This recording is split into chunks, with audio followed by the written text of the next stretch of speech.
হাফিজি এতিমখানা মাদ্রাসা উলিল্লাহ বোর্ডিং এর উদ্যোগে তাফসীরুল কোরআন মাহফিলের সম্মানিত স্বনামধন্য সভাপতি জনাব আলহাজ মোহাম্মদ আব্দুর রহিম মাস্টার, সভাপতি বড় মাগুরা এতিমখানা মাদ্রাসা উলিল্লাহ বোর্ডিং, সমবয়সী যুবক ভাইয়েরা, অতি আদরের স্নেহের কচিকাঁচা ছোট ছোট সোনামণিরা, পর্দার অন্তরালে অবস্থানরত অবলা সরলা সতী সাধবী মা এবং বোনেরা, সকলের প্রতি আমার হৃদয়ের গহীন কুটিরে লালন করা শ্রদ্ধা এবং ভালোবাসা, সেই সাথে সালাম বিনিময় করছি। আসসালামু আলাইকুম ওয়া রাহমাতুল্লাহি ওয়া বারাকাতুহু।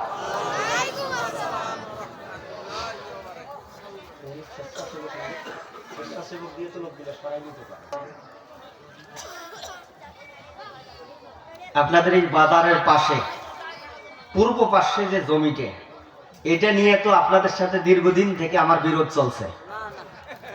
হ্যাঁ, বিরোধ চলছে না? আত্মীয়তার সম্পর্কের ভিতরে কোনো ফাটল ধরছে না, কি বলেন? গতকালকে আপনাদের সাথে আমার মারামারি হয়েছে, আপনারা আমার কাছে টাকা পয়সা পাবেন। যেভাবে সালামের জবাব দিলেন, মনে হচ্ছে যে সবচেয়ে বড় শত্রু আপনার সামনে বসে আছে। আর সালাম এভাবে না দিয়ে আমাকে বলা লাগতো আসসালামু আলাইকুম ইয়া আহলাল কুবুর। কি বলেন আপনারা? শোনেন, আমরা মুসলমান। আমরা কি? আমরা মুসলমান, এটা মাথায় রাখতে হবে। আমরা ওমরের উত্তরসূরি। মুসলমানদের উপরে বিপদ মুসিবত জুলুম আর নির্যাতন আসছে তখন মুসলমানদের কণ্ঠ নিস্তব্ধ হয়েছে যখন। মুসলমান যদি 5 মিনিট বেঁচে থাকে, এই 5 মিনিটে মুসলমান সিংহের মতো গর্জন দিয়ে বেঁচে থাকতে হবে। 500 বছর পাতিশিয়ালের মতো বেঁচে থেকে লাভ নাই। মুসলমান নিজের ঐতিহ্য যদি ফিরাই নিয়ে আসতে চাও, নিজের অস্তিত্ব যদি তুমি টিকায় রাখতে চাও, নাস্তিক আর মুরতাদদেরকে তোমার শক্তি যদি তুমি তাদের সামনে প্রদর্শন করতে চাও, সমস্ত ভয়ের ভীতিকে উপেক্ষা করে শরীরের সমস্ত শক্তি কণ্ঠে নিয়েছে আমার বাংলার মুসলমান যদি নারায়ে তাকবীরের ধ্বনি দেয়, জমিনকে মুখরিত করতে পারে, আল্লাহর কসম সমস্ত নাস্তিক আর মুরতাদ এই বাংলার জমিন ছাড়তে বাধ্য হবে, বাধ্য হবে, বাধ্য হবে। লিল্লাহি তাকবীর, কোরআনের আলো, আল হাদিসের আলো, কোরআনের শত্রুরা। সম্মানিত ভাইগণ, এখন বলুন, কণ্ঠ আপনার নিচু রাখবেন না উঁচু রাখবেন? বিচার আপনারাই করেন। উঁচু রাখবেন? দেখি আপনাদের কণ্ঠ নিচুই আছে না উঁচু হয়েছে? আসসালামু আলাইকুম ওয়া রাহমাতুল্লাহি ওয়া বারাকাতুহু।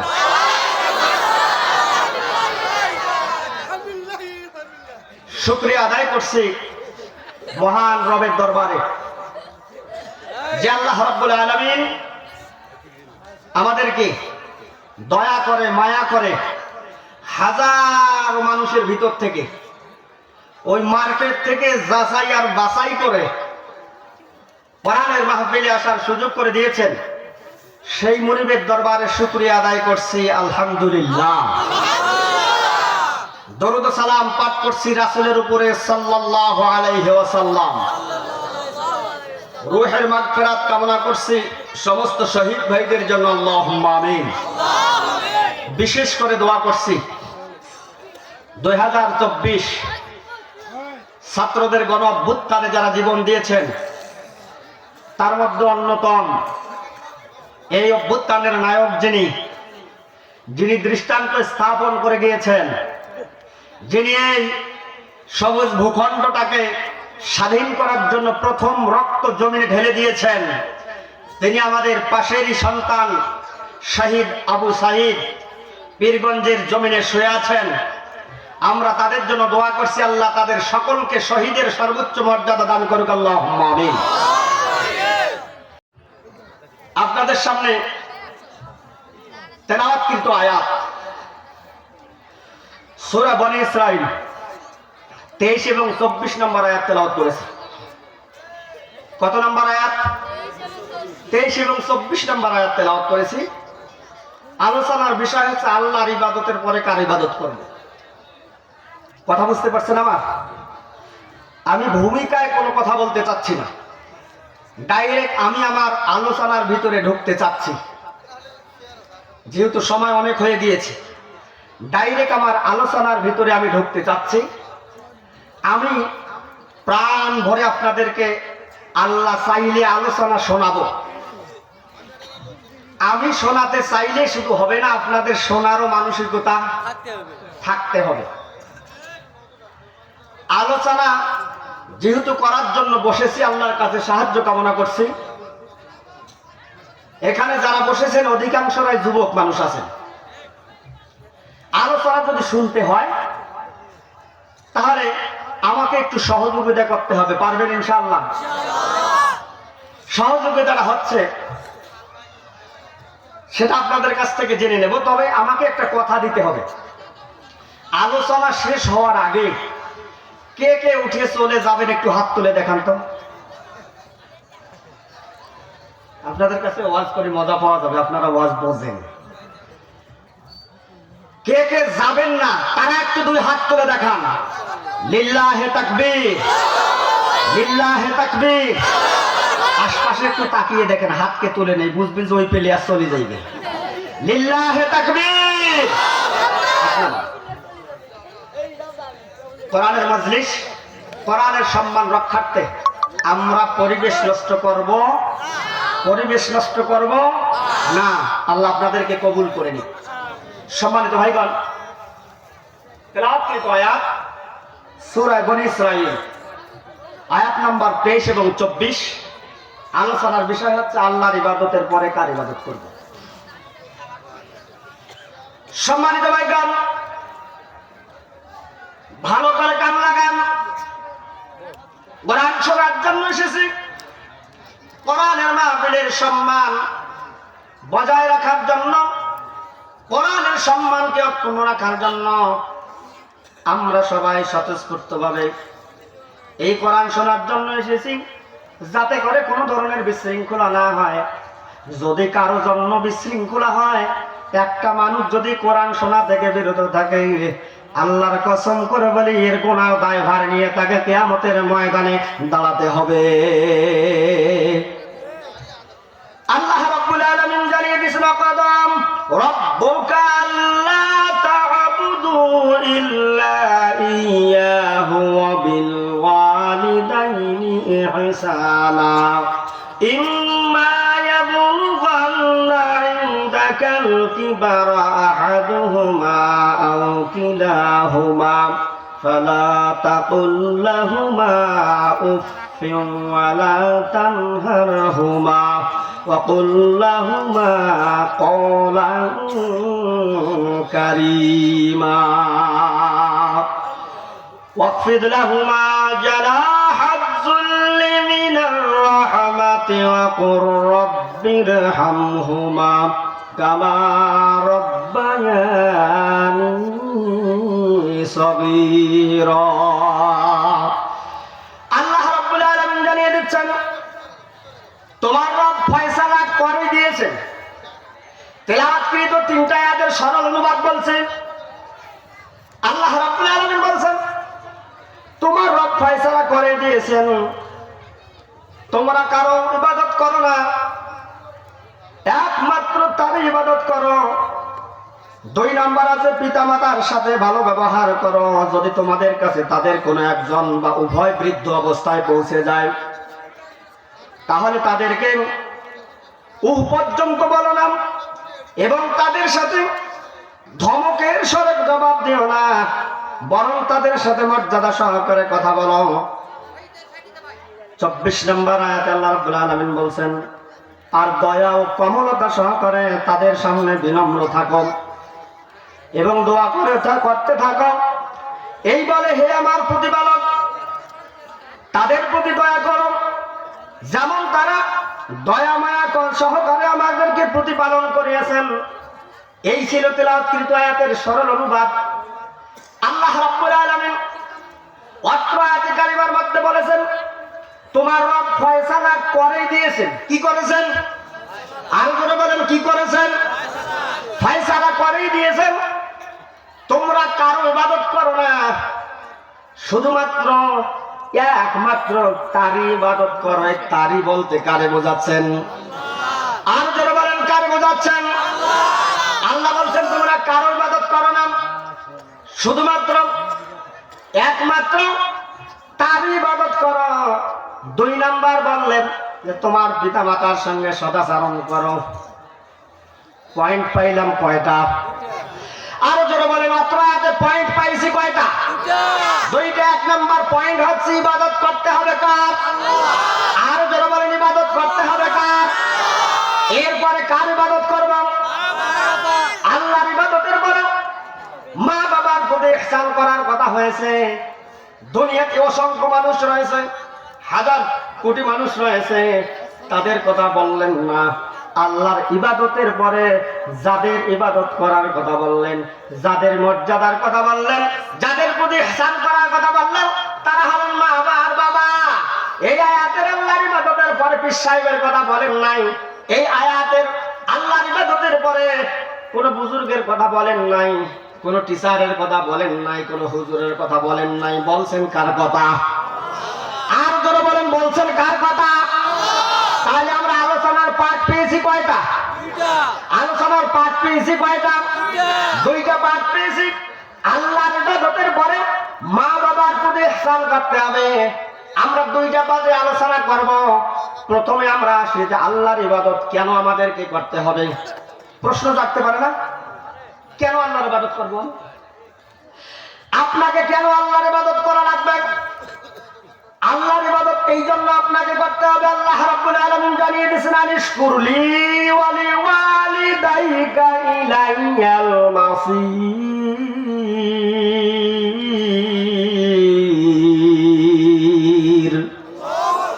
আল্লাহ রাব্বুল আলামিন বললেন, তুমি তোমার নিজের সৃষ্টির জন্য আমার শুকর আদায় করো। আল্লাহ বলছেন, তুমি তোমার নিজের সৃষ্টির জন্য আমি আল্লাহর শুকর আদায় করো। 2 নাম্বার বললেন, তোমাদের লালন পালনের জন্য পিতা মাতার শুকর আদায় করো। কয়টা শুকর আদায় করতে বললেন? আরো জোরে বলেন, কয়টা শুকর আদায় করতে বললেন? আল্লাহ রাব্বুল আলামিন বলছেন যে আমি তোমাকে সৃষ্টি করেছি, এই জন্য আমি আল্লাহর শুকর আদায় করো। কেমনে করে আপনি শুকর আদায় করবেন? ভালো করে কান লাগান, খুবই গুরুত্বপূর্ণ কথা বলছি। আল্লাহর ইবাদত কেন আপনাকে করতে হবে? আল্লাহ রাব্বুল আলামিন আপনাকে আমাকে সৃষ্টি করেছেন। কি থেকে আল্লাহ সৃষ্টি করলেন? আল্লাহ রাব্বুল আলামিন জানিয়ে দিয়েছেন, ইকরা বিসমি রাব্বিকাল্লাযী খালাক খালাকাল ইনসানা মিন আলাক। আল্লাহ রাব্বুল আলামিন বলছেন, আমি আল্লাহ তোমাদেরকে 1 ফোঁটা নাপাক পানি থেকে, একটা জমাট বাঁধা গোস্তের টুকরা থেকে, জমাট বাঁধা রক্তপিণ্ড থেকে আমি আল্লাহ তোমাদেরকে তৈরি করেছি। আচ্ছা বলুন তো, আমরা যারা এখানে রয়েছি, এখানে যত মানুষ আমরা আছি, আমাদের কি কোনো অস্তিত্ব ছিল? এমন একটা জায়গায় আমরা ছিলাম, সেখানে আমি গোলাম রব্বানী। দুনিয়ায় আসবো কি আসবো না আমার মা বাবা জানতো না। আমি গোলাম রব্বানী, 2টা হাত থাকবে কি থাকবে না আমার মা বাবাও জানতো না। আমি গোলাম রব্বানী, কথা বলতে পারবো কি পারবো না আমার মা বাবাও জানতো না। আমি ছেলে হব না মেয়ে হব আমার মা বাবাও জানতো না। আমার 2টা পা থাকবে কি থাকবে না আমার মা বাবাও জানতো না। কোন মা বাবা কি কোনোদিন আল্লাহর কাছে বলছিলেন, আল্লাহ আমাকে একটা সন্তান দেন, 2টা হাত যেন থাকে, 2টা পা যেন থাকে, 2টা চোখ যেন থাকে, কথা যেন বলতে পারে, 2টা কান যেন থাকে? এরকম করে কি কেউ চাইছিলেন? এরকম করে কেউ চাইছিলেন? কেহই চাই নাই। নাই চাইতে আল্লাহ রাব্বুল আলামিন দিন আল্লাহ বলছেন, কেন আমার ইবাদত করা লাগবে? তোমার সৃষ্টির জন্য আমি আল্লাহর ইবাদত করো। আল্লাহ বললেন তোমাকে আমি আল্লাহ সৃষ্টি করেছি কি থেকে? এক ফোঁটা নাপাক পানি থেকে, জমাট বাঁধা রক্তপিণ্ড থেকে তৈরি করেছেন। আল্লাহ রাব্বুল আলামিন আপনাকে এই যে নাপাক পানি দিয়ে জমাট বাঁধা রক্তপিণ্ড থেকে তৈরি করেছেন। স্বাস্থ্য বিজ্ঞান রিসার্চ করে দেখলেন মানুষ কিভাবে সৃষ্টি হয়। এই স্বাস্থ্য বিজ্ঞান রিসার্চ করে দেখলেন আল্লাহ রাব্বুল আলামিন বলছেন এক ফোঁটা নাপাক পানি থেকে, বাবার ওরস থেকে মায়ের রেহেমের মধ্যে যখন পৌঁছে যায়, এক ফোঁটা নাপাক পানি যখন বাবার ওরস থেকে মায়ের রেহেমের মধ্যে পৌঁছে যায়, সম্মানিত ভাইগণ, আল্লাহ কি বলছেন আর বিজ্ঞান কি বলছেন শোনেন। বিজ্ঞান বলছেন এক ফোঁটা নাপাক পানি যখন বাবার ওরস থেকে মায়ের রেহেমের মধ্যে পৌঁছে যায়, সাধারণত মহিলা মা বোনেরা যখন কনসেপ্ট করে, গর্ভে ধারণ করে, বলুন তো যখন কনসেপ্ট করে তখন তাদের বমি বমি ভাব হয় না? না হয়? তাদের বমি বমি ভাব হয়। কারণ হচ্ছে এই যে শুক্রাণু আর ডিম্বাণু একটা আরেকটাকে রান করা শুরু করে। যখন এই বাবার ওরস থেকে মায়ের রেহেমের মধ্যে পৌঁছে যায়, একটা আরেকটাকে রান করা শুরু করে। স্বাস্থ্য বিজ্ঞান বলছেন পুরুষেরটা যদি রান করে মহিলারটাকে ধরতে পারে তাহলে ছেলে সন্তান হওয়ার সম্ভাবনা বেশি, আর মহিলারটা রান করে যদি পুরুষেরটাকে ধরতে পারে তাহলে মেয়ে হওয়ার সম্ভাবনা বেশি। কিন্তু আমাদের সমাজে আমরা উল্টা চিত্র দেখি। মেয়ে যদি হয় স্বামীর ডেলাক জারি করে দিয়ে দেয়, স্ত্রীকে বলে দেয় এবার একটা যদি মেয়ে হয় তাহলে তোকে তালাক দিব। বলুন তো এমন জাহেল আপনাদের এই নবাবগঞ্জে আছে না নাই? আর যারা বলেন আছে না নাই? মেয়ে সন্তান হলে তালাক দিতে চাই এমন জাহেল আমাদের সমাজের মধ্যে আছে না নাই? তার স্বাস্থ্য বিজ্ঞান বলছেন পুরুষেরটা রান করে যদি মহিলারটাকে ধরতে পারে ছেলে হওয়া। এদের কিছু বললে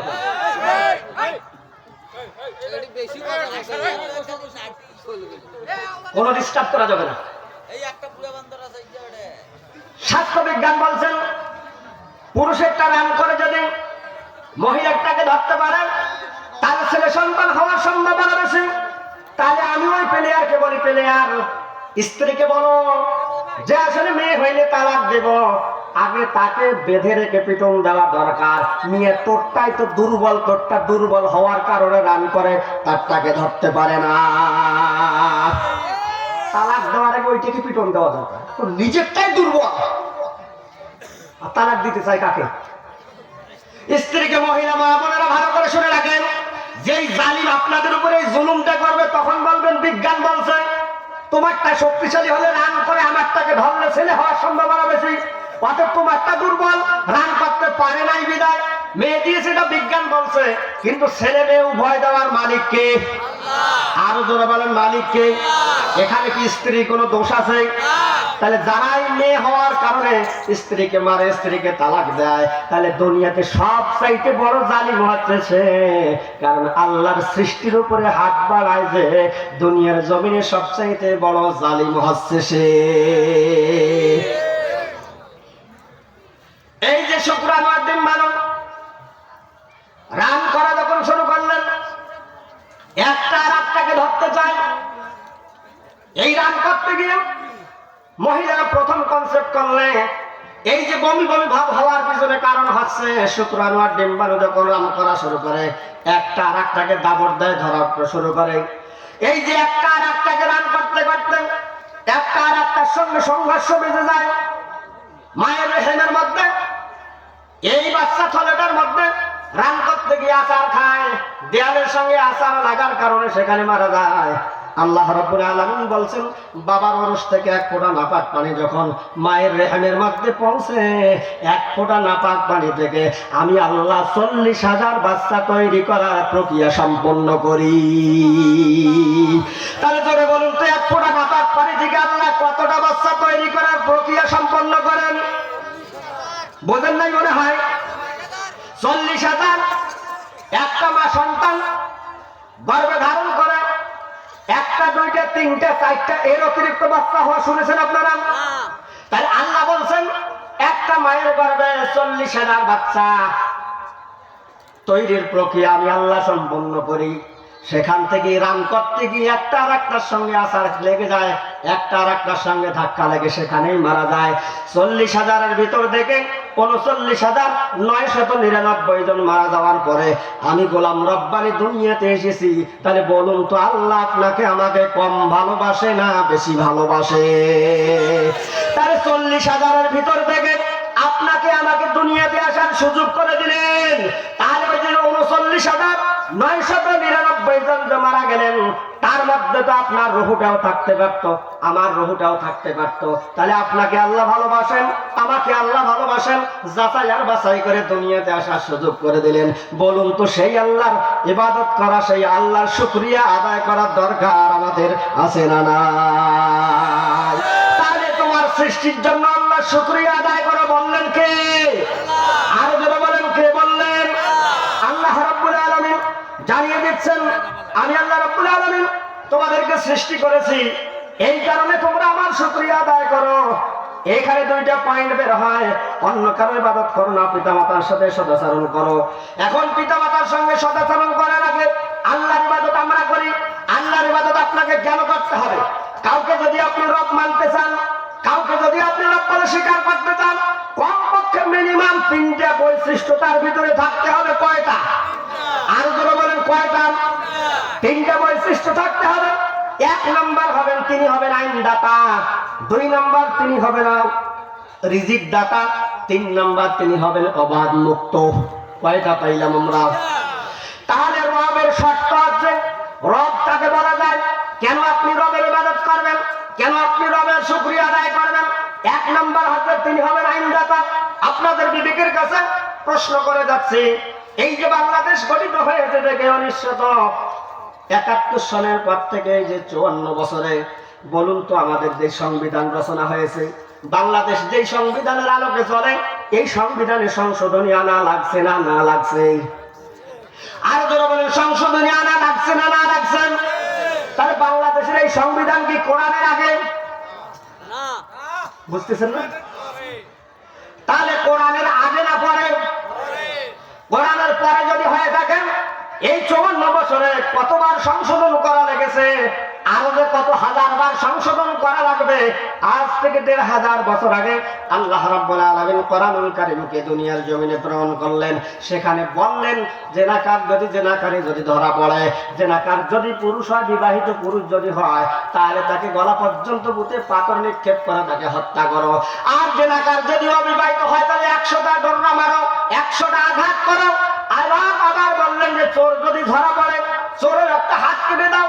যদি সে অভাবের কারণে চোর হয়, তাহলে তার অভাব মোচন করে দাও। সাউন্ডটা ডাবল হচ্ছে। তার অভাব মোচন করে দাও। আর যদি পেশাদার চোর হয়, তাহলে তাকে অবশ্যই একটা হাত কেটে দাও। তাহলে বলুন তো, এই আইনটা আল্লাহ মনে হয় গত শুক্রবারে দিয়েছেন। কবে দিয়েছেন? 1500 বছর আগে আল্লাহ রাব্বুল আলামিন এই আইন দিয়েছেন। আল্লাহ মদকে হারাম করলেন, জুয়াকে হারাম করলেন, জেনা ব্যভিচারকে হারাম করলেন, পর্দার বিধানকে হালাল করলেন, পর্দার বিধানকে আল্লাহ ফরজ করে দিয়ে দিলেন। এই যে চুরি করলে হাত কেটে দিতে হবে, আল্লাহ রাব্বুল আলামিন এটা আইন করে দিয়ে দিলেন। তাহলে 1500 বছর আগে যে আইনটা করলেন, এখন পর্যন্ত সংযোজন আর বিয়োজন করার কোনো প্রয়োজন হয় নাই। আল্লাহ যে আইন দিয়েছেন, এই আইন অনুযায়ী যদি বাংলাদেশে একটা চোরের হাত কাটা হয়, তাহলে একটা চোরের যদি হাত কেটে প্রকাশ্যে নিয়ে আসা হয়, আল্লাহর কসম করে বলি, কোন চোর আর কোনদিনও ব্যক্তি কেন, রাষ্ট্র কেন, কারো কোনো সম্পদের মধ্যে হাত দেওয়ার সাহস পাবে না, পাবে না, পাবে না।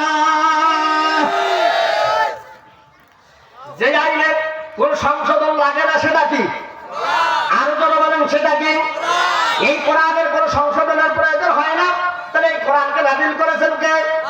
আরো যারা বলেন নাজিল করেছেন কে? আল্লাহ নাজিল করেছেন। এই জন্য যদি আপনি তাকে রব মানেন, যদি কারো শুকরিয়া আদায় করতে আর রব হিসাবে যদি আপনি কাউকে স্বীকার করতে চান, 1 নাম্বার বৈশিষ্ট্য থাকতে হবেন, তিনি হবেন আইনদাতা। ওরে বলেন কি হবেন? ওয়াজ একটু মুখস্থ করে যাবে। 1 নাম্বার রবের বৈশিষ্ট্য কি হবে? সবাই বলেন, রবের বৈশিষ্ট্য কি হবে? আইনদাতা। 2 নাম্বার, তিনি হবেন রিজিক দাতা। গোটা বিশ্ব জাহানের সমস্ত মালিক তিনি। গোটা বিশ্বজাহানের পরিপালক পরিচালক যিনি, পরিপাটক যিনি, আপনার পরিবারে 5টা মানুষ রয়েছে, 5টা সদস্য রয়েছে।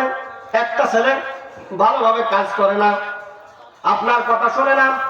আপনি আপনার সন্তানটিকে রেড অ্যালার্ট জানিয়ে দিলেন, পরিবারের মধ্যে রেড অ্যালার্ট জারি করে দিয়ে দিলেন, সে যদি আগামীকাল থেকে কাজ না করে তাহলে তাকে এই বাড়িতে রাখা হবে না, জমির ভাগ দেওয়া হবে না, বাড়ির ভাতও তার জন্য বন্ধ।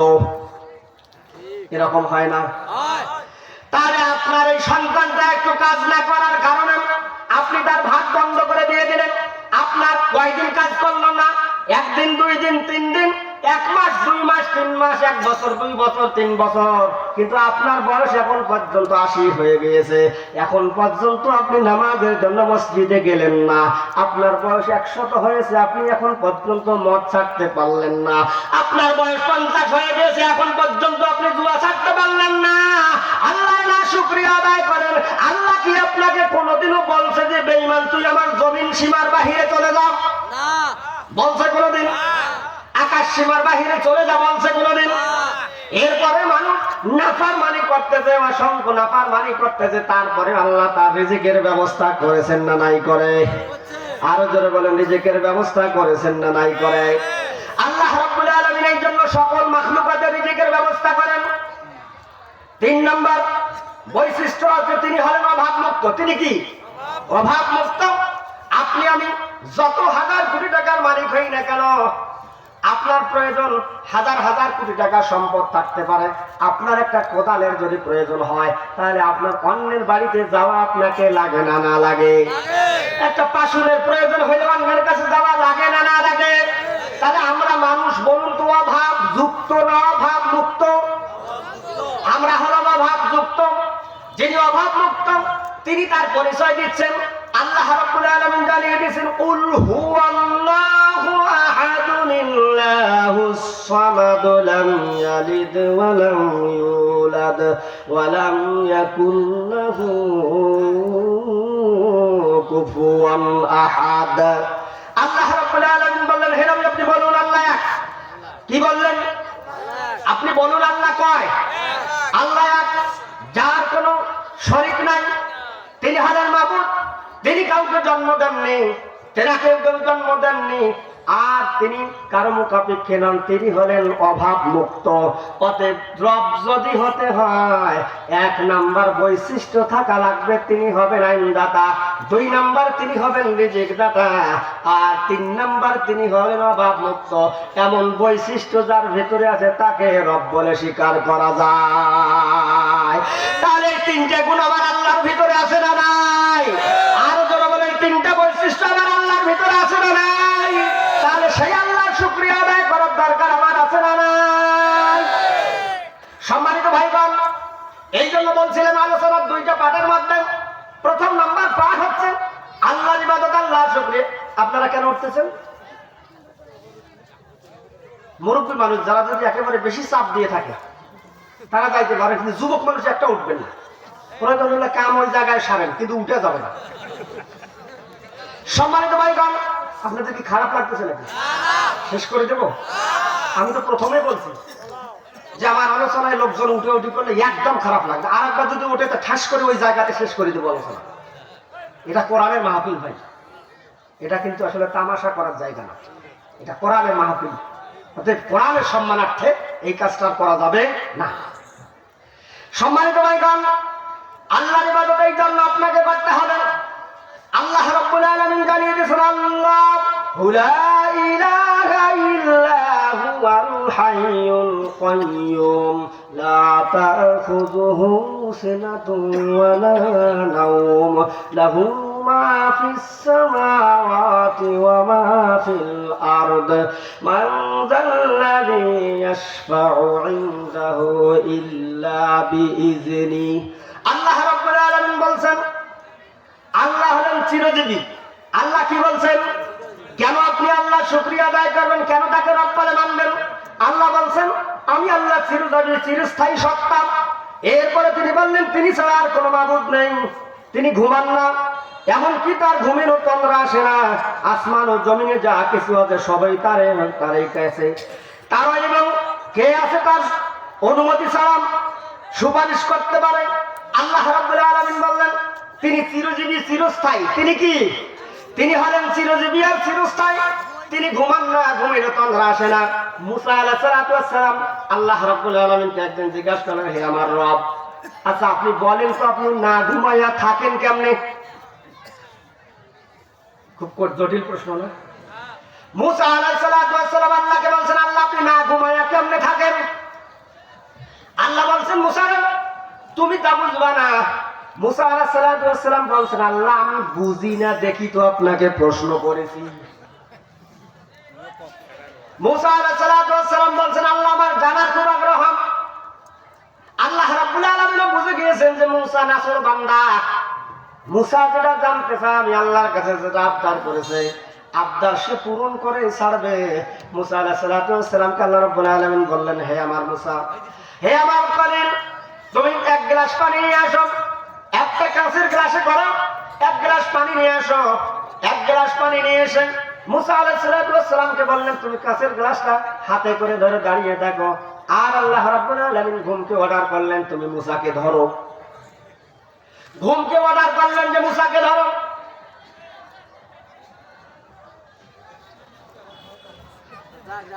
কোন জায়গায় আসলাম রে বাবা? মাহফিলে পুরো মাঠে বক্তা একলাই। সম্মানিত ভাইগণ, আলোচনার লাইন তো হারিয়ে গেল। সম্মানিত ভাইগণ, মুসা আলাইহিস সালাতু ওয়াস সালামকে আল্লাহ রাব্বুল আলামিন পানির গ্লাস হাতে নিয়ে দাঁড়াতে বললেন আর ঘুমকে অর্ডার করলেন, তুমি মুসাকে ধরো। মুসা আলাইহিস সালাতু ওয়াস সালামকে ঘুম যখন এসে ধরলেন, মুসা আলাইহিস সালাতু ওয়াস সালামের তন্দ্রা আসলো। একটা মানুষ যখন ঘুমিয়ে চলে, ঘুমের ভান যখন আসে, হঠাৎ করে যদি কেউ তাকে ডাক দেয়, লাফ দিয়ে ওঠে না, না ওঠে। মুসা আলাইহিস সালাতু ওয়াস সালামের তন্দ্রা আসছে, হাত থেকে গ্লাসটা পড়ে গিয়ে ভেঙে চুরমার হয়ে গেল। আল্লাহ রাব্বুল আলামিন ডাক দিয়ে বলছেন, মুসা রে, তুমি একজন সৃষ্টি, তোমার হাতে একটা ছোট্ট সৃষ্টি আমি একটা গ্লাস দিয়েছিলাম, ঘুমের কারণে তুমি সেই গ্লাসটা আটকাইতে পারো নাই, হাত থেকে পড়ে গিয়ে গ্লাসটা ভেঙে চুরমার হয়ে গেল। মুসা তুমি বোঝো, আমি আল্লাহ যদি ঘুমাই, গোটা পৃথিবী ভেঙে চুরমার হয়ে যাবে। সেই আল্লাহ বলতেছেন, আমি চিরজীবী চিরস্থায়ী, আমি আল্লাহ ঘুমাই না, আমার কোনো ঘুমের তন্দ্রা নাই। অতএব তোমরা যদি ইবাদত করো, একমাত্র আমি আল্লাহ ইবাদত করা লাগবে। আল্লাহ রাব্বুল আলামিন আবার জানিয়ে দিয়েছেন, হুয়াল্লাহ হুল্লাযী লা ইলাহা ইল্লা হুয়া আলিমুল গায়বি ওয়াশ শাহাদাতি হুয়া। তিনি আল্লাহ, যিনি ছাড়া কোনো মাবুদ নেই। তিনি ছাড়া কে নেই? আল্লাহ বলছেন তিনি হলেন আল্লাহ, যিনি ছাড়া কোনো মাবুদ নেই। এবং গোপন প্রকাশ্য যা কিছু করে সব তিনি দেখেন, জানেন। তিনি রহমান ও রহিম, তিনি আল্লাহ, যিনি ছাড়া কোনো মাবুদ নেই। তিনি হজ বাদশাহ, অতি পবিত্র, স্বয়ং শাস্ত্রীয় নিরাপত্তা দাতা। তিনি হলেন রক্ষক এবং সবার উপর বিজয়ী। তিনি নিজ হুকুম জারি করেন। আল্লাহ রাব্বুল আলামিন বলছেন, আমি আল্লাহ রাব্বুল আলামিন সবার উপরে বিজয়ী, আমি হলেন মাবুদ। আর আল্লাহ বলছেন তিনি ছাড়া কোনো মাবুদ নেই। তিনি পবিত্র, তিনি শাস্তিদাতা, তিনি হলেন আবার ভয়দাতা, তিনি হলেন রক্ষাকর্তা। তাহলে বলুন তো, যিনি শাস্তি দেওয়ার ক্ষমতা আছে, যেনার রক্ষা করার ক্ষমতা আছে, যেনার খাওয়ানোর ক্ষমতা আছে, যিনি প্রত্যেকটা মানুষের হায়াত দাতা, যিনি প্রত্যেকটা জীবের মত দাতা, যিনি প্রত্যেকটা জীবকে রক্ষণাবেক্ষণ করেন, তাহলে বলুন তো তাকে রব বলা লাগবে না না লাগবে? তাহলে ইবাদত করতে হবে কার? আর যারা বলেন শুকরিয়া আদায় করবো কার? সম্মানিত ভাইগণ, বুঝাইছিলাম যে রবের ইবাদত আপনাকে কেন করা লাগবে। আল্লাহর ইবাদত এই জন্য আপনাকে করা লাগবে কারণ আল্লাহ মহাপরাক্রমশালী, প্রজ্ঞাময় আল্লাহ। আল্লাহ রাব্বুল আলামিন জানিয়ে দিয়েছেন, তাবারাকাল্লাযী বিয়াদিহিল মুলকু ওয়া হুয়া আলা কুল্লি শাইইন قدير الذي خلق الموت والحياة ليبلوكم أيكم أحسن عملا وهو العزيز الغفور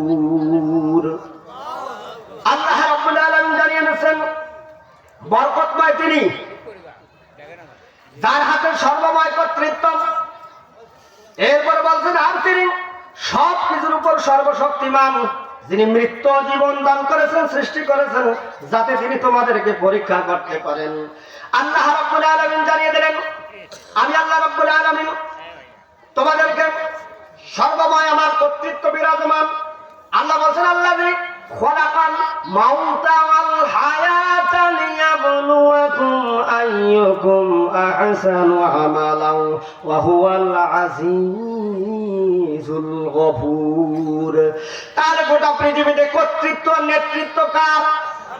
আরো জোরে বলেন, গোটা পৃথিবীতে কর্তৃত্ব কার? সেই আল্লাহ বলতেছেন আমি আল্লাহ রাব্বুল আলামিন তোমাদের হায়াত সৃষ্টি করেছি, মউত সৃষ্টি করেছি।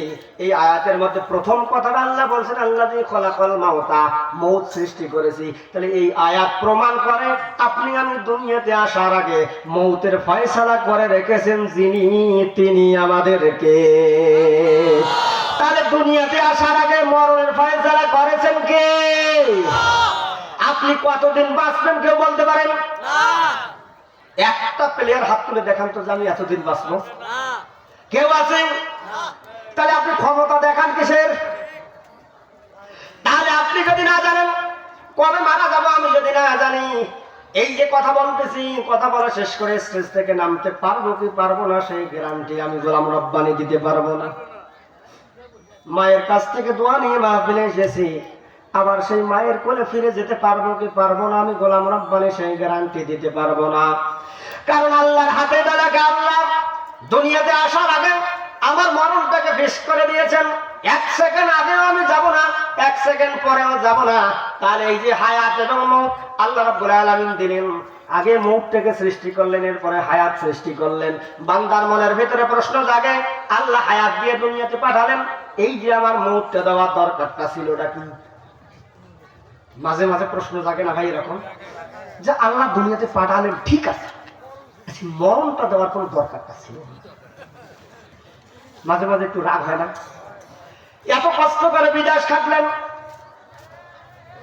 5 বছর 7 বছর 10 বছর 14 বছর বিদেশ থাকলেন, থাকার পরে টাকা পয়সা নিয়ে আসলেন, সুন্দর একটা ডুপ্লেক্স বাড়ি বানাইলেন, সুন্দর একটা রমণী দেখে বিয়ে করলেন, সুন্দর একটা গাড়ি কিনলেন, আগামী শুক্রবার বাড়ি উদ্বোধন করবেন, বৃহস্পতিবার রাতের বেলা সকাল বেলা দিয়ে ডাক দেয়, ডাকে নড়ে না, ঘর নড়ে তারপরে মানুষ নড়ে না, দরজা ভেঙে ঢুকে দেখে প্রবাসী আর দুনিয়ায় বেঁচে নাই।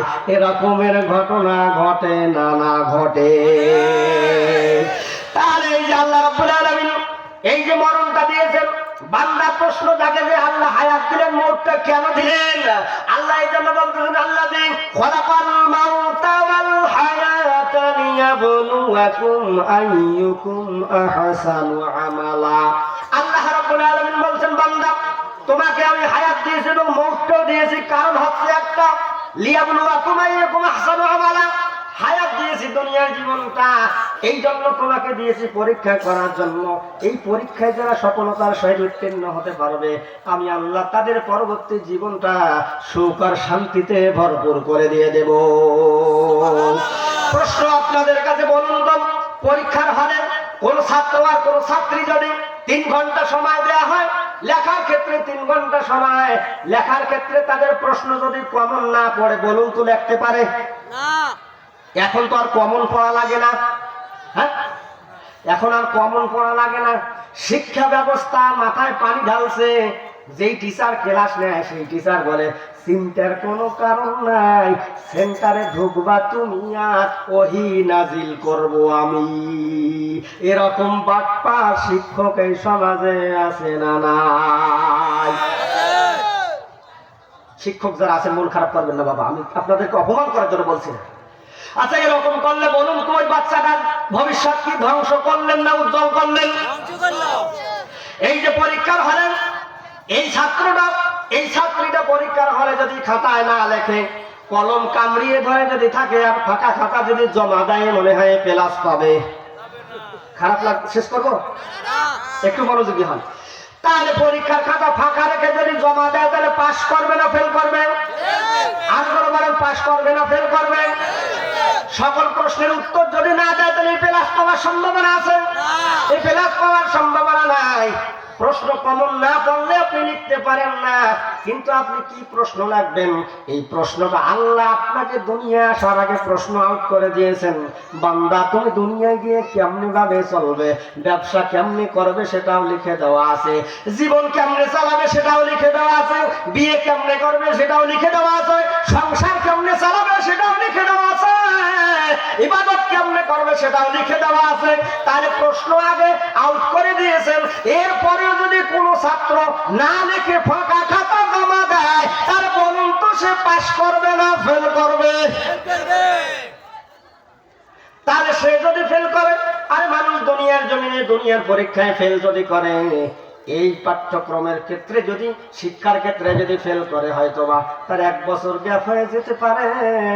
আর মুসলমান তুমি যদি কিয়ামতের ময়দানে আল্লাহর আদালতে ফেল করো তাহলে তোমার আমার জায়গা জাহান্নামের মধ্যে হবে। অতএব কিয়ামতের ময়দানে পাশ করার জন্য, সেই দিন জান্নাতে যাওয়ার জন্য দুনিয়ার জমিনের এই পরীক্ষায় আমাদের পাশ করার দরকার আছে না নাই? তাহলে বলুন তো এই পরীক্ষার হল, এই যে আমরা দুনিয়াতে বেঁচে আছি এটা হলেন পরীক্ষার হল।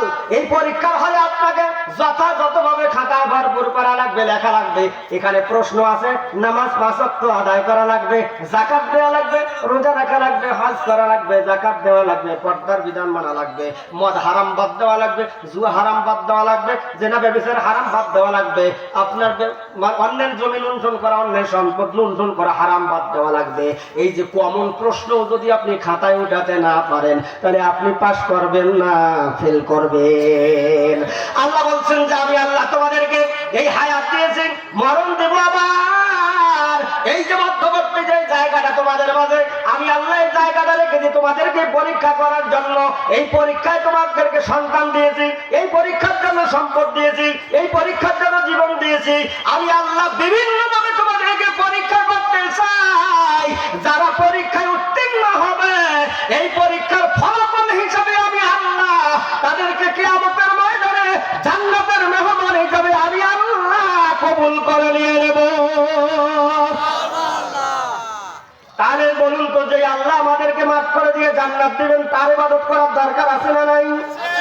আর যারা বলেন তার ইবাদত করার দরকার আছে না নাই?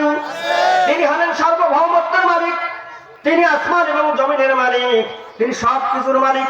সেই আল্লাহ রাব্বুল আলামিন জানিয়ে দিয়েছেন, শাহিদ আল্লাহু আন্নাহু লা ইলাহা ইল্লা হুয়া ওয়াল মালাইকাতু ওয়া উলুল ইলমি কাইমান বিল কিসতি লা ইলাহা ইল্লা হুয়াল আজিজুল হাকীম।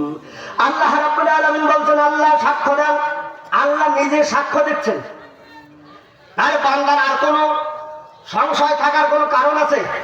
আল্লাহ নিজে সাক্ষ্য দিচ্ছেন যে তিনি ছাড়া অন্য কোন ইলাহ নেই। তিনি ছাড়া কে নেই? তিনি ছাড়া অন্য কোন ইলাহ নেই। ফেরেশতাগণ সাক্ষ্য দেয়, ন্যায়ের উপর প্রতিষ্ঠিত জ্ঞানীগণ সাক্ষ্য দেয় যে আল্লাহ ছাড়া কোনো মাবুদ নাই, কোনো ইলাহ নাই। তিনি পরাক্রমশালী, তিনি প্রজ্ঞাময়। আল্লাহ এই জন্য ঘোষণা দিলেন যে সাক্ষ্য দিচ্ছে, আল্লাহ নিজে সাক্ষ্য দিচ্ছে যে আমার চাইতে বড় আর কেউ নাই, আমার চাইতে পরাক্রমশালী কেউ নাই, আমার চাইতে মাবুদ আর কেউ নাই। এই ফেরেশতাগণ সাক্ষ্য দিচ্ছে, আবার যারা জ্ঞানীগণ তারাও সাক্ষ্য দিচ্ছে। এই জন্য সাক্ষ্য সবাই দিলেন। তাহলে সেই আল্লাহ, যে আল্লাহ আপনাকে আমাকে সৃষ্টি করেছেন, সবাই সাক্ষ্য দিলেন, জ্ঞানীগণ সাক্ষ্য দিলেন। তাহলে জ্ঞানের আলো যাদের ভিতরে আছে, যাদের ভিতরে কোরআন আছে, তারা জ্ঞানী না, যারা কোরআন জানে না তারাই বেশি জ্ঞানী। কি বলেন আপনারা? হ্যাঁ, কোরআন জানা জ্ঞানে তারা আল্লাহর ভাষায় তারা। আল্লাহর হাবিব সাল্লাল্লাহু আলাইহি ওয়াসাল্লাম বলেন, খায়রুকুম মান তাআল্লামাল কুরআনা ওয়া আল্লামাহু। সর্বোত্তম ব্যক্তি তো তারা নিজে কোরআন যারা শেখে আর অপরকে কোরআন শেখায়। তাহলে আল্লাহর ভাষায় হলেন সর্বোত্তম তারা যারা কোরআন জানে আর কোরআন জানায়। তাহলে মানুষের কাছে সর্বোত্তম আপনার বিসিএস ক্যাডার হতে পারে, কিন্তু আমি আল্লাহর কাছে সর্বোত্তম তারা কোরআন জানে যারা আর কোরআন প্রচার করে যারা। তাহলে বলুন তো এই মাদ্রাসায় যে বাচ্চাগুলি পড়তেছে এরা উত্তম না অনুত্তম? আরো জোরে বলেন উত্তম না অনুত্তম? আর উত্তম যদি হয়ে থাকে তাহলে বলুন তো আপনার সন্তানকে মাদ্রাসায় পড়ানোর দরকার আছে না নাই? কিন্তু আসলে ওয়াজ শুনতে রাজি আছে, আমার একটা সন্তানকে মাদ্রাসায় পড়াইতে রাজি নাই। অনেক মা বাবা মনে করে মৌলবি বানাইলে কয় হাজার টাকা বেতনের চাকরি করবে, মিলেট পড়ে খাবে, বলেন এরকম? আরে মিলেট পড়ে খাইবে এরকম বলেন? আমার আরো এক ভাই আমার সঙ্গে আসছে, সে আল্লাহর কোরআনের হাফেজ। আমার মা বাবা আমরা 5 ভাইয়ের মধ্যে 2 ভাইকে হাফেজে কোরআন বানিয়েছে, মাওলানা বানিয়েছে। তাহলে যারা সংশয় করেন যে আসলে মৌলবি বানাইলে খাবার জুটবে না, কয় হাজার টাকা বেতনের চাকরি করবে, কোরআন শেখার কারণে আল্লাহ যেটা সম্মান দিয়েছে, আপনার মতো প্লেয়ার 1 মাসে যেটা কামাই করতে পারেন না, আল্লাহ সেটা নাকি একদিনে রিজেকের ব্যবস্থা করে দিয়ে দেয়। তাহলে বলুন তো কোরআন শিখলে আল্লাহ সম্মান বাড়ায় না কমায়? আরো যারা বলেন সম্মান বাড়ায় না কমায়? তাহলে কোরআন শিখলে আল্লাহ সম্মান বাড়ায়। এই জন্য মুসলমান আল্লাহ রাব্বুল আলামিন বলছেন, আল্লাহ নিজে সাক্ষ্য দিচ্ছেন, ফেরেশতাগণ সাক্ষ্য দিচ্ছেন, আর আল্লাহ বলছেন জ্ঞানীগণরা সাক্ষ্য দেয়। আর জ্ঞানী হলেন তারা কোরআন জানে যারা, আর যারা কোরআন জানে না তারা যে জ্ঞানী নয় সেই কথা বলতেছি না। জ্ঞানীদের মধ্যে সর্বোত্তম জ্ঞানী তারা, কোরআন জানে যারা। তাহলে যারা কোরআন জানে তাদেরকে মুহাব্বত করার দরকার আছে না নাই? কোরআন যারা জানে তাদেরকে ভালোবাসার দরকার আছে না নাই? তাহলে আপনারা যারা এখানে উপস্থিত হয়েছেন, আমরা কে নিয়ত করতে পারি না এই মাদ্রাসা না হোক যে কোনো মাদ্রাসায়, যে আমার একটা বাচ্চা আছে, আমি আমার বাচ্চাকে হাফেজে কোরআন বানাবো, আমার বাচ্চা নেই আমার নাতি আছে হাফেজে কোরআন আলেমে দিন বানাবো, এমন কে যদি থেকে থাকেন তাহলে 2 হাত তুলে কি আল্লাহকে দেখা যাবে না যে আমি নিয়ত করলাম আমার ছেলেকে, আমার ছেলের ছেলেকে, আমার নাতিকে, আমার বোনের একটা ছেলেকে, আমার ভাইয়ের একটা ছেলেকে হাফেজে কোরআন বানাবো, আলেমে দিন বানাবো। এমন নিয়ত যারা করেছেন 2 হাত তুলে আল্লাহকে একটু দেখিয়ে দেন। লিল্লাহি তাকবীর। হাত নামা। কিছু মুরব্বী বাবাজিরা হাত তুলছেন, আপনাদের তো আর কোনো চান্স নাই আছে, তারপর হাত তুলেছে। আল্লাহ তাদের হাতকে কবুল করুক। সাফিয়া মা আবার যেন রাগ না করে, বলে এই মৌলবীর বুদ্ধি শুনে বুড়ে কোন কাজ যে করে। তাদের ঘরে ছেলে আছে মেয়ে আছে, আল্লাহ যেন তার নাতি নাতনি গুলাকে আলেম হিসেবে কবুল করে নেয়। আবার কিছু প্লেয়ার হাত তুলেছিলেন যাদের এখনো বিয়ে হয় নাই, তাদের জন্য দোয়া করি আল্লাহ দ্রুত ব্যবস্থা করে দিয়ে দেখ।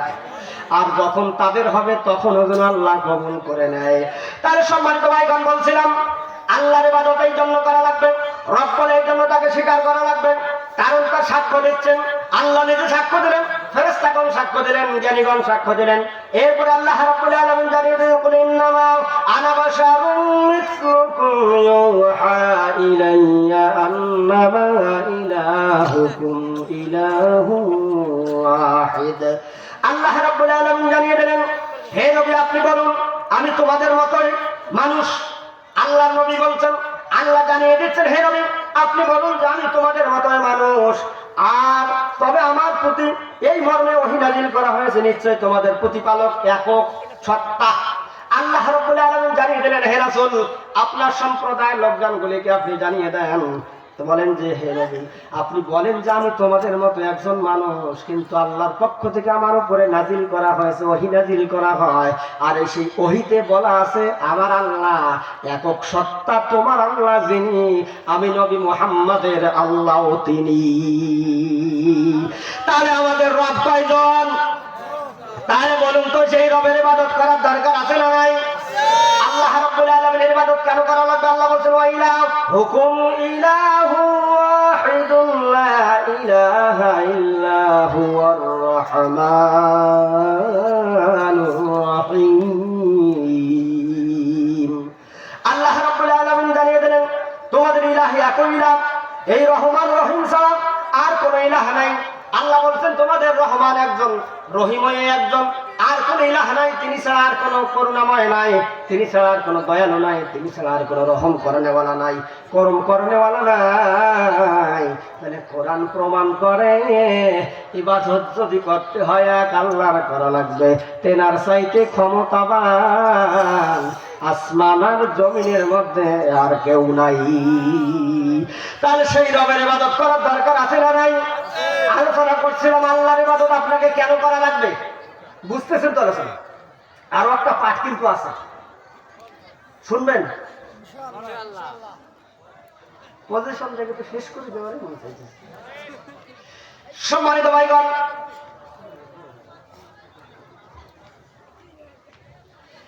সম্মানিত ভাইগণ, তাই আল্লাহ রাব্বুল আলামিন বলছেন তিনি ছাড়া আর কোন ইলাহ নাই, তিনি রহিম ও রহমান। আল্লাহ রাব্বুল আলামিন জানেন সূরা হুয়াল্লাহ ওয়া হুয়াল্লাযী ফিস সামাই ইলাহুন ওয়া ফিল আরদি ইলাহুন ওয়া হুয়াল হাকীমুল আলীম।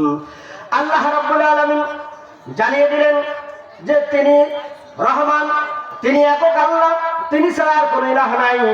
দুনিয়ায় আখিরাতে তার দিকেই তোমাদের ফিরে যাওয়া হবে। আল্লাহ রাব্বুল আলামিন বললেন তিনি ছাড়া আর কোনো মাবুদ নাই, তিনি ছাড়া আর কোনো ইলাহ নাই। সকল প্রশংসা তারই জন্য, শাসন ও কর্তৃত্ব তারই হাতে। আর তোমাদেরকে আবার তার কাছে ফিরে যেতে হবে। তাহলে মানুষ এই দুনিয়াতে আমরা এসেছি, এখান থেকে যাওয়া লাগবে, সেখান থেকে গিয়ে সেই রবের সামনে আমাদের দাঁড়ানো লাগবে না, না লাগবে? আল্লাহ রাব্বুল আলামিন জানিয়ে দিয়েছেন কানা ফীহিমা আলিহাতুন ইল্লাল্লাহ লাফাসাদাতা ফাসুবহানাল্লাহি রাব্বিল আরশিল আম্মা ইয়াসিফুন। আল্লাহ রাব্বুল আলামিন জানিয়ে দিয়েছেন যদি আসমান ও জমিনে আল্লাহ ছাড়া বহু ইলাহ থাকতো তবে উভয় ধ্বংস হয়ে যেত। সুতরাং তারা যা বলে আরশের রব আল্লাহ তা থেকে পবিত্র। আল্লাহ রাব্বুল আলামিন এই আয়াতের এই অংশের শেষ আয়াতে আমি যেটা বললাম, আল্লাহ রাব্বুল আলামিন বলছেন যদি একাধিক ইলাহ থাকতো, একাধিক যদি মাবুদ থাকতো, তাহলে সবাই ধ্বংস হয়ে যেত। কারণ আল ইলাহ যদি দুইজন হতো, যদি দুইজন আল্লাহকে আপনি মানতেন, তাহলে একজন আল্লাহ আজকে বলতো যে না আজকে রাত্রে কুয়াশা দিতে হবে, আর একজন আল্লাহ বলতেন যে না আজকে রাত্রে কুয়াশা থাকবে না। একজন আল্লাহ বলতেন যে দিনের বেলা রোদ হবে, আর একজন আল্লাহ বলতেন যে দিনের বেলা বৃষ্টি হবে। এরকম গন্ডগোল বাঁচত না, না বাঁচত? আরো জোরে বলেন, এরকম গন্ডগোল বাঁচত না, না বাঁচত? তাহলে এরকম গন্ডগোল বেঁধে যেত। সেই আল্লাহ রাব্বুল আলামিন বলছেন দুইজন যদি একাধিক যদি ইলাহ থাকতো তাহলে সবাই ধ্বংস হয়ে যেত। তাহলে তো একাধিক ইলার ইবাদত করা যায় না, একজন ইলারে আমরা ইবাদত করি, তিনি আমাদেরকে। আরো জোরে বলেন, তিনি আমাদেরকে। সম্মানিত ভাইগণ, সম্মানিত ভাইগণ, এই জন্য আলোচনা করছিলাম দুইটা পাঠের উপরে।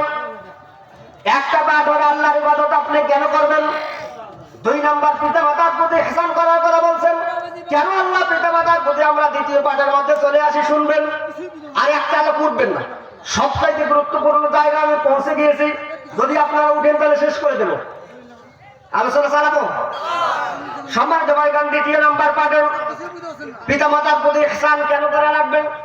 আল্লাহ রাব্বুল আলামিন জানিয়ে দিয়েছেন ওয়াসাইনাল ইনসানা বিওয়ালিদাইহি হামালাতুহু উম্মুহু ওয়াহানান আলা ওয়াহানি ওয়া ফিসালুহু ফি আমাইনি আনিশকুর লি ওয়া লিওয়ালিদাইকা ইলাইয়াল মাসির। আল্লাহ রাব্বুল আলামিন জানিয়ে দিলেন আরাম মানুষকে তার পিতা মাতার ব্যাপারে সদাচরণ করার জন্য নির্দেশ দিয়েছেন। এরপরে বলতেছেন তার মা কষ্টের পর কষ্ট থেকে তাকে লালন পালন করেছে, গর্ভে ধারণ করে, আর তার দুধ ছাড়ানো হয় 2 বছর ধরে। সুতরাং আমারও তোমার পিতা মাতার শুকরিয়া আদায় করো এবং প্রত্যাবর্তন তো আমার কাছেই করতে হবে। আল্লাহ রাব্বুল আলামিন জানিয়ে দিলেন এই জন্য মা বাবার প্রতি ইহসান করা লাগবে। তোমার মা কষ্ট করে তোমাকে গর্ভে ধারণ করেছে, কষ্টের পর কষ্ট সহ্য করে লালন পালন করেছে। এই লালন পালন করার পরে তোমাদেরকে মানুষ করিয়েছে। সেই মায়ের প্রতি, সেই বাবার প্রতি তোমাদের কৃতজ্ঞতা প্রকাশ করা দরকার, ভালো ব্যবহার করা দরকার। এই মা বাবার প্রতি ইহসান আল্লাহ কেন করতে বললেন? আল্লাহর ইবাদতের পরে মা বাবার স্থান আল্লাহ কেন দিলেন? আল্লাহ রাব্বুল আলামিন জানিয়ে দিয়েছেন ওয়াসাইনাল ইনসানা বিওয়ালিদাইহি হুসনা ওয়া ইন জাহাদাকা লিতুশরিকা বি মা লাইসা লাকা বিহি ইলমুন ফালা তুতি'হুমা ইলাইয়া মারজি'ুকুম ফাউনাব্বিউকুম বিমা কুনতুম তা'মালুন। আল্লাহ রাব্বুল আলামিন বলছেন, আর আমি নির্দেশ দিয়েছি মানুষকে তার পিতামাতার সাথে সদাচরণ করতে। তাহলে আল্লাহ নির্দেশটা কেন দিলেন? মা আপনাকে কষ্ট করে গর্ভে ধারণ করেছেন, এই যে মা আপনাকে কষ্ট করে গর্ভে ধারণ করেছেন, বাবা শরীরের রক্ত পানি করে আপনাকে মানুষ বানিয়েছেন, লেখাপড়া শিখিয়েছেন। তাহলে আল্লাহ রাব্বুল আলামিন তেলাওয়াতকৃত আয়াতের মধ্যে আল্লাহর ইবাদতের পরে মা বাবার স্থান আল্লাহ কেন দিলেন? স্বাস্থ্যবিজ্ঞান কি বলছে, বিজ্ঞান কি বলে, আর কোরআন কি বলে, এটা আপনারা শুনবেন।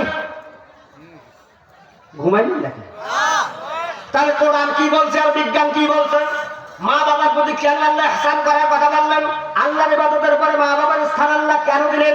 এই কারণে দিলেন, বিজ্ঞান প্রমাণ করছেন এবং আল্লাহ রাব্বুল আলামিন এই জন্য তাদের সম্মান দিয়েছেন যে একটা মার প্রতি, একটা বাবার প্রতি কেন আপনার সম্মান প্রদর্শন করা লাগবে? আল্লাহর ইবাদতের পরে কেন তাদের স্থান দিলেন? এই বিজ্ঞান প্রমাণ করছে, স্বাস্থ্য বিজ্ঞান প্রমাণ করলেন। একটা মা যখন সন্তান গর্ভে ধারণ করে, ভালো করে কান লাগান, একটা মা যখন সন্তান গর্ভে ধারণ করে, এই সন্তান গর্ভে ধারণ করার যেই পেটে যেই সন্তানটা থাকে, এই সর্বসাকুল্যে কত হাত লম্বা বলতে পারবেন? হ্যাঁ, কত হাত লম্বা থাকে? এই যে মায়ের পেটে যেই থলেটা থাকে, যেই বাচ্চা দানিটা থাকে, সেই বাচ্চা দানিতে থলেটা সর্বসাকুল্যে 10 ইঞ্চি লম্বা। কয় ইঞ্চি লম্বা? 10 ইঞ্চি লম্বা। আল্লাহ কেন মা বাবার প্রতি এত সম্মান দিলেন? এই 10 ইঞ্চি লম্বার ভিতরে এই এত বড় একটা বাচ্চা কেমনে থাকে, সেখানে কেমনে তিনি লালন পালন করেন, সেখানে কেমনে বড় হয়, আল্লাহ এবং ইবাদতের পরে মা বাবার মর্যাদা কেন দিলেন? এই সন্তানটা মায়ের গর্ভের ভিতরে কেমনে থাকে, কোরআন কি বলে আর বিজ্ঞান কি বলে? এই মাকে কত কষ্ট দিয়েছেন, সেটা কোরআন কি বলে আর বিজ্ঞান কি বলে? এটা কারা কারা শুনবেন? 2 হাত তুলে একটু আল্লাহকে দেখিয়ে দেন। আমার কথা হচ্ছে, আল্লাহর ইবাদতের পরে মা বাবার যে স্থানটা আল্লাহ দিলেন, অন্য কোনো লোকের কথা বললেন না, অন্য কোনো মানুষের কথা বললেন না। কেন বললেন এটা? এটা আমাদেরকে প্রমাণ করা লাগবে না? আমরা প্রমাণ করে যাব ইনশাআল্লাহ। সম্মানিত ভাইগণ, তাহলে আল্লাহর ইবাদতের পরে মা বাবার স্থানের জন্য দিলেন। কেন দিলেন আমরা এটা প্রমাণ করব কোরআন এবং সুন্নাহ থেকে। আর মায়ের গর্ভে 10 ইঞ্চি পেটের মধ্যে সর্বসাকুল্যে একটা সন্তান, এই মায়ের পেটে 10 ইঞ্চি জায়গার মধ্যে কেমনে থাকে, আল্লাহ কেন তাদেরকে এত সম্মান দিলেন, এটা আমরা কোরআন হাদিস থেকে জানবো। তার আগে মুসলমান, আপনাদেরকে আমি এই আলোচনাটা শোনাবো, আমি ওয়াদা করছি, এই আলোচনাটা আমি শোনাবো ওয়াদা করছি, কিন্তু আসলে আপনাদের আমি মেহমান। আল্লাহ রাসূল বলছেন, মেহমানের সম্মান রক্ষা মর্যাদা করা, মেহমানের আপ্যায়ন করা, মেহমানের কথা শোনা, মেহমানকে সম্মান দেয়া আল্লাহ রাসূলের সুন্নাত। আমাকে কেউ মেহমানদারি করানোর কোনো প্রয়োজন হবে না, কিন্তু আসলে সম্মানটুকু তো দেওয়ার প্রয়োজন আছে না? নাই? আছে। তাহলে এই যে আমি এই আলোচনাটা আপনাদেরকে শোনাবো যে এই 10 ইঞ্চি পেটের মধ্যে, থলের মধ্যে এত বড় বাচ্চাটা কেমনে থাকে, কোরআন কি বলে আর বিজ্ঞান কি বলে, আল্লাহর ইবাদতের পরে মা বাবার স্থান আল্লাহ কেন দিলেন, এই ঘটনাটা, এই কথাটা কোরআন সুন্নাহর আলোকে বলে আমি আমার আলোচনা শেষ করব। তার আগে আপনাদের কাছে একটা আরজি, আমার কথাটা শুনবেন আপনারা, আমার সম্মানটা রাখবেন আপনারা। যে আমার সম্মানটা যদি আপনারা রাখেন, আমি এই যুবক মানুষ আপনাদের সামনে কথা দিয়ে যাচ্ছি, প্রাণ খুলে দোয়া করব যে আল্লাহ রাব্বুল আলামিন যারা আমার সম্মান রক্ষা করবে, কিয়ামতের ময়দানে যেন সর্বোচ্চ সম্মানিত আল্লাহ তাদেরকে বানিয়ে দেয়। সকলে বলে আল্লাহুম্মা আমিন।